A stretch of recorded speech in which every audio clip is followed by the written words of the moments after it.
अस्सलाम वालेकुम नाजरीन, मैं हाँ तोरी होश कायनात मलिक ते तुसा दे प्यो सोजल सवेल। क्या हाल है? ठीक हो? खैरियत है?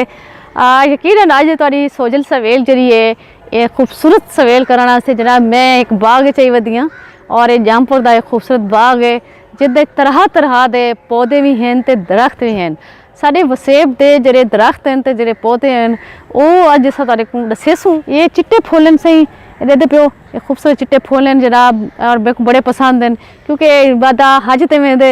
शादी होंदी है ये फुल ये सेहरे जड़े ना खुशी के मौके ते असां अपने दोस्तों को पवेंदूँ अपने प्यारे को पवेंदूँ जनाब। हिंदे नाल तुसा दे प्यो से मेरे नाल तुसा को अज सैर करवे सा मैं। ये शतूत है ते इंदे जनाब शतूत लगदे न। ये साढ़े जड़े दरख्त हैं ना ये नायाब थींदे वेंदे ये घट थींदे वेंदे असां उगाना ही छोड़ दिते से ते नाल तुसा मेरे नाल भी ये देखो दे प्यो गुलाब दे फुल हैं कितने खूबसूरत लगते पैन कितना सोहना माहौल है जिंदे मैं गई खड़ी हाँ और यकीनन है तो को पसंद आ उसी ये देखो खूबसूरत ये यो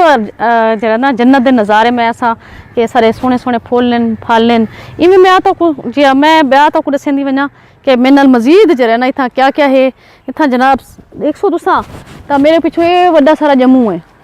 दे प्यो सही जम्मू जरा है ना ये बरसात के मौके ते खसूसन ते ये बड़ा जरा ना सारे इलाके च आवेंदे लोग जना यो करेंदे हिंदा वैसे तो ये दरख्त जरी टहनी बड़ी कच्ची होंदी है हवा का झोला आवे जोर दी हवा वने तो त्रोट तले आवेंदे लेकिन ये है कि खूबसूरत फल है जम्मू ये सारे वसेब की पहचान भी है। ये भी दरख्त जरे ना घट थींदे वेंदन कटींदे वेंदन किन्हीं किन्हीं खड़े कोई दरख्त खड़े वरना ये कटींदे वेंदन हिंदे नाल बुला हुआ असां के जनाब कलमी अंब है मेरे नाल उनके बाद जनाब एक ही जी अस ये भी एक पौधा है जरा सारे माहौल को ठंडा रख दे खूबसूरत इजाफा करेंदे तो इवें ये सही पौधे तुसा दे प्यो सो ये केले का सही पौधा है दरख्त आखा पौधा आखा पता नहीं क्योंकि हिंदी लकड़ क्या नहीं होंगी ये खजी है सही इतना साढ़े वसेब दे विच जरा ना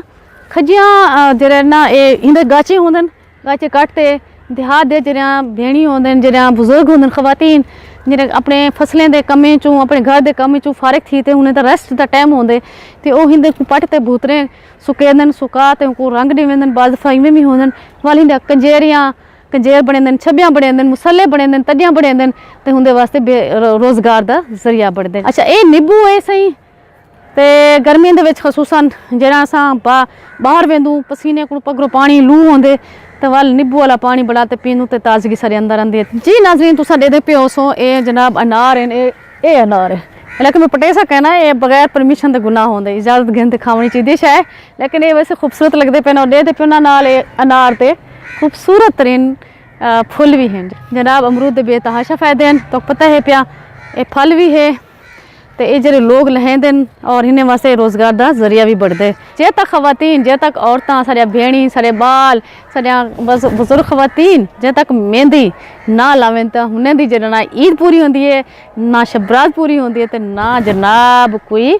खुशी का त्यौहार पूरा होंगे जनाब वो ये मेहंदी है जी कि इतना ये पत्तरे खुश करते सुकाए वेंदन इनको उतना तरोड़ा वेंदे वाल खुश किया वेंदे वाल खुश मतलब सुकाते वाल इनको पीसिया वेंदे वाले अगू ते बेमरहले दाखिल जनाब इतनी खूबसूरत खुशबू है ये होंगे सही बेजन छोटे छोटे बेजरे दे प्यो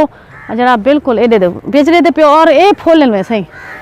जी नाजरीन ये बड़ी खूबसूरत चीज़ तुसा दे प्यो पहले मेरे को भी करना पता हाँ कि जनाब इनके कितने फ़ायदे नहीं यही जरा ना बूटी के कितने फ़ायदे हैं तो कोई दसा सकते क्या है मेरे को भी कहना पता पहले कि क्या है लेकिन मैं नाल जरा जरे मेरे नाल कैमरामैन वदन हुना मेरे को दसाया कि जनाब ये जरिए ना ये है ग्रीन टी जी असी सावी चाह है जरे कि अक्सर तुसा दे हो सो कि बाल जरे पठान बाल होंगे बिचें दे वदन और को पीवो तो नींबू का जायका आंदे और यकीन करो मैं थोड़ा जा मैं पट्टे नहीं पिया तो वाकई पूरा का पूरा नींबू है खुशबू है नींबू की प्लस ये ग्रीन टी है वैसे ही ये तुस अपने घर च रहो और जनाब केमिकल को पा कुदरती चीज़ है और तुसा अपना वेट वजन जरा घट कर सकते हो तो नाल तो जिल्द जितनी बीमारियां वो भी खत्म थी चेहरा निखरता भी है और इंसान सेहतमंद बढ़ते तो वो छोड़ दो केमिकल वाले चाया तो ये ग्रीन टी पीवो ये जरिए ना पेमट बेर को आख्या वेंदे पेमटी बेर और ये अजकल जरा ना बूर चाती पैन और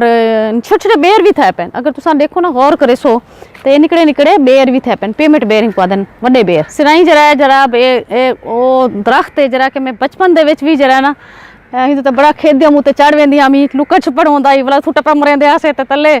तो वड्डे ढेर सारे वड्डे वड्डे दरख्त वड्डे वड्डे शाखें वाले होंदे हन हुण बचपन दे गाली याद आंदे न तो बड़ा दिल आदे के वाल एक दफ़ा बाल बण वञूं ए जनाब खट्टे खट्टे ते चस वाले बड़े मज़े वाले जनाब फालसे न जी हाँ ये फालसे न सॾे दे पियो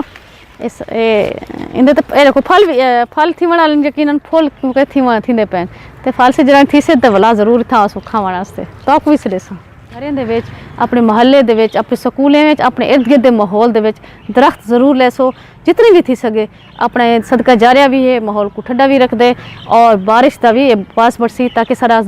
जरा ज़मीन पानी ख़त्म थींदा वेंदे वो भी जरा ना दोबारा उत थी आवे मैं कोई इजाज़त ॾिसो अल्लाह हाफ़िज़।